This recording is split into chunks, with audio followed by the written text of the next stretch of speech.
भावलपुर के अंदर मौलाना मसूद अजहर की फैमिली के लोग बहने और बेटे और बच्चे रेजा रेजा हो गए। मसूद अजहर का रेजा रेजा वाला ये रोना धोना आज तक जारी है। अभी कल ही देश और दुनिया ने देखा है, फिर एक पाकिस्तानी आतंकी ने रो रो कर अपना हाल बताया है। ये आतंकी रो रहा है कि मार दिया, मसूद अजहर के पूरे परिवार को मार दिया, टुकड़े टुकड़े कर दिए।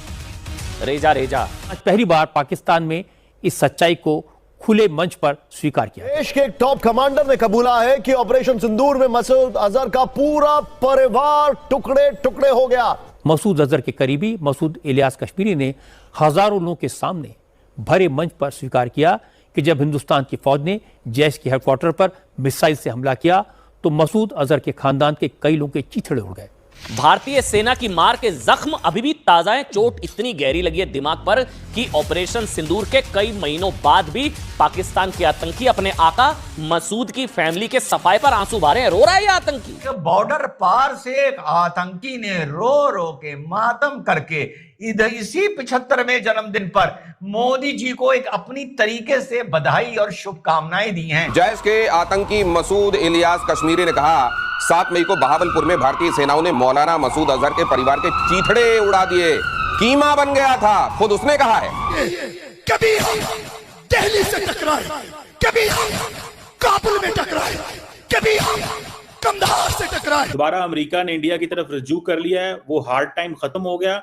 और खास तौर पे ट्रम्प साहब ने ये कहा है, thank you for your support on ending the war between Russia and Ukraine. जय हिंद दोस्तों, भारत एंड ब्यूटी न्यूज में आप सभी का स्वागत है। तो दोस्तों अभी एक वीडियो वायरल हुआ जिसे देख पाकिस्तान भी अपना मुंह छुपाता हुआ फिर रहा होगा, क्योंकि दोस्तों इस वीडियो में भारत की जीत का एक पक्का सबूत मिल जाता है और साथ ही में पाकिस्तान के उन दावों को झूठा साबित कर देता है जिनमें वो कहते हैं कि वो आतंकवादियों को पनाह नहीं देते हैं। दरअसल दोस्तों जैसे कि आप सभी ने क्लिप में देखा ही होगा कि किस तरीके से एक जैश ए मोहम्मद के कमांडर मसूद इलियास ने कहा है कि भारत के हमलों में मसूद अजहर का पूरा परिवार मारा गया था। हालांकि ये खबर तो जब भारत ने 6-7 मई की रात में ऑपरेशन सिंदूर शुरू किया था उसी के बाद में दे दी गई थी, जिसमें बताया गया था कि मसूद अजहर के परिवार के साथ ही बहुत सारे आतंकवादी भी मारे गए हैं। लेकिन अब इस वीडियो में जैश ए मोहम्मद ने भी इस बात को कबूल कर लिया है। ये वीडियो पाकिस्तान की असलियत साबित करने के लिए काफी है, क्योंकि पाकिस्तान हर बार ये मना करते रहता है कि वो आतंकवाद को पनाह नहीं देते हैं। बाकी मसूद इलियास कश्मीरी जैश ए मोहम्मद का कमांडर है और बताया ये भी जाता है कि ये मसूद अजहर के काफी ज्यादा करीब था। बाकी जैसा कि आपको वीडियो में देखने मिलेगा कि इलियास कश्मीरी किसी कार्यक्रम को संबोधित कर रहा था और इसी कार्यक्रम में वो एक स्पीच देते हुए कहता है कि दिल्ली की तिहाड़ जेल से भागने के बाद अमीर उल मुजाहिदीन मौलाना मसूद अजहर पाकिस्तान आते हैं और बालाकोट की धरती उसे अपने विजन मिशन और दिल्ली मुंबई कार्यक्रम को आगे बढ़ाने के लिए आधार प्रदान करती है। इस स्पीच में जैश कमांडर खुले तौर पर कबूल कर रहा है कि पाकिस्तान के बालाकोट से बैठकर मसूद अजहर भारत के खिलाफ आतंक फैलाने की साजिश करता था। मसूद इलियास का ये कबूलनामा काफी है पाकिस्तान के पर्दों को फाश करने के लिए। पाकिस्तान हमेशा दुनिया के सामने दावा करता रहता है कि वो अपने जमीन पर आतंकवादियों को ठिकाना नहीं देता है, जबकि आए दिन पाकिस्तान से ही कई आतंकवादियों के वीडियो वायरल जाते रहते हैं। बाकी आपका इस मसूद इलियास के कबूलनामे पर क्या सोचना है, आप इस पर अपने कमेंट में जरूर से बताएं। वीडियो अच्छा लगे तो वीडियो को लाइक और चैनल को सब्सक्राइब करना भी मत भूलेगा।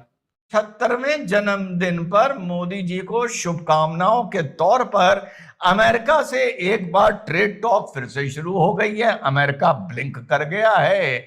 और दूसरा, डोनाल्ड ट्रंप ने भी अपने दोस्त मोदी जी को फोन करके बोला है हैप्पी बर्थडे बाबू। और उसके साथ साथ एक बॉर्डर पार से एक आतंकी ने रो रो के मातम करके इधर इसी 75वें जन्मदिन पर मोदी जी को एक अपनी तरीके से बधाई और शुभकामनाएं दी हैं। उसका रोना और उसका मातम अभी आपको सबसे पहले वो ही सुनाता हूं। वैसे इसका मातम सुनकर इसी देश में रहने वाले कुछ लोगों के दिल में मातम शुरू हो जाएगा।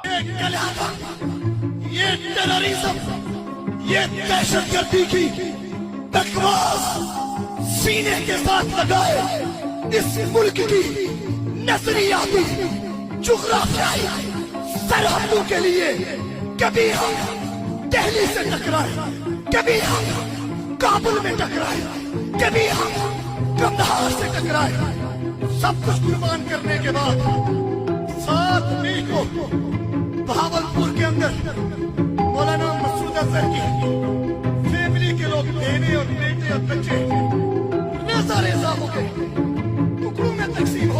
जी हाँ साथियों, मौलाना अजहर की फैमिली वाले निस्ते नाबूद हो गए, टुकड़ों में तकसीम हो गए, बट गए, फट गए। इससे बड़ा तोहफा 75वें जन्मदिन पर प्रधानमंत्री नरेंद्र मोदी जी को नहीं मिल सकता था।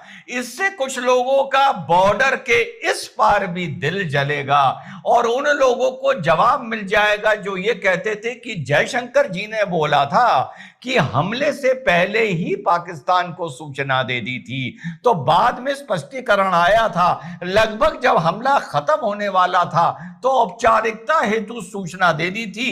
वैसी ही सूचना जैसी सुनने में आ रहा है अमेरिका ने कतर को दे दी थी। तो भैया आज बताओ, अगर जयशंकर जी ने या भारत ने हमला शुरू होने से पहले सूचना दे दी होती तो भैया मौलाना अजहर के परिवार के छोटे छोटे टुकड़े कैसे होते।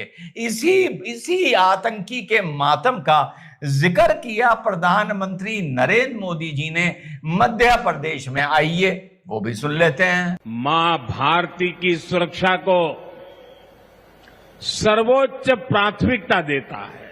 पाकिस्तान से आए आतंकियों ने हमारी बहनों बेटियों का सिंदूर उजाड़ा था। हमने ऑपरेशन सिंदूर करके आतंकी ठिकानों को उजाड़ दिया है। हमारे वीर जवानों ने पलक झपकते ही पाकिस्तान को घुटनों पर ला दिया। अभी कल ही देश और दुनिया ने देखा है, फिर एक पाकिस्तानी आतंकी ने रो कर अपना हाल बताया है। साथियों, ये नया भारत है। ये किसी की परमाणु धमकियों से डरता नहीं है। ये नया भारत है, घर में घुसकर मारता है। जी हाँ साथियों, अब इससे तीसरा किस्सा जोड़ते हैं कि समझ में अब आ रहा होगा कि हाथ मिलाने से क्यों मना कर दिया। खिलाड़ियों से हाथ मिलाने से कभी मना नहीं करना चाहिए। खेल की अपनी भावना होनी चाहिए, लेकिन कम से कम मैं जो मैदान में खड़े हैं हरा पहने हुए, उनको जो मंच पर भाषण दे रहा है आतंकी कि हमारे मौलाना अजहर के परिवार वालों के टुकड़े टुकड़े कर दिए, उनमें कम से कम मैं कोई फर्क नहीं समझता। अंतरराष्ट्रीय नीति, खेल नीति, बीसीसीआई, आईसीसीआई, फलाना धमाका, उसकी मजबूरियां अलग हो सकती हैं और फर्क ना समझने का एक छोटा सा एक तरीका है, एक छोटा सा नुस्खा है, लिटमस टेस्ट है कि जो मैदान में ये खड़े हैं, क्या ये उस मंच पे बोलने वाले को पाकिस्तान का, इंसानियत का, इस्लाम का, तीनों बातें बता दी, दुश्मन मानते हैं? यानी क्या ये इसे दुश्मन मानते हैं? तो जवाब है दुश्मन नहीं मानते हैं। भले एक ही मुल्क के होते, लेकिन अगर दुश्मन मान रहे होते तो हाथ मिलाना तो दूर की बात है, गले मिलना चाहिए। पर हकीकत यह है कि ये दुश्मन भी नहीं मानते हैं, बल्कि अपना सगा मानते। तो भारत को और नरेंद्र मोदी जी को 75वें जन्मदिन पर इससे खूबसूरत तोहफा और कोई नहीं हो सकता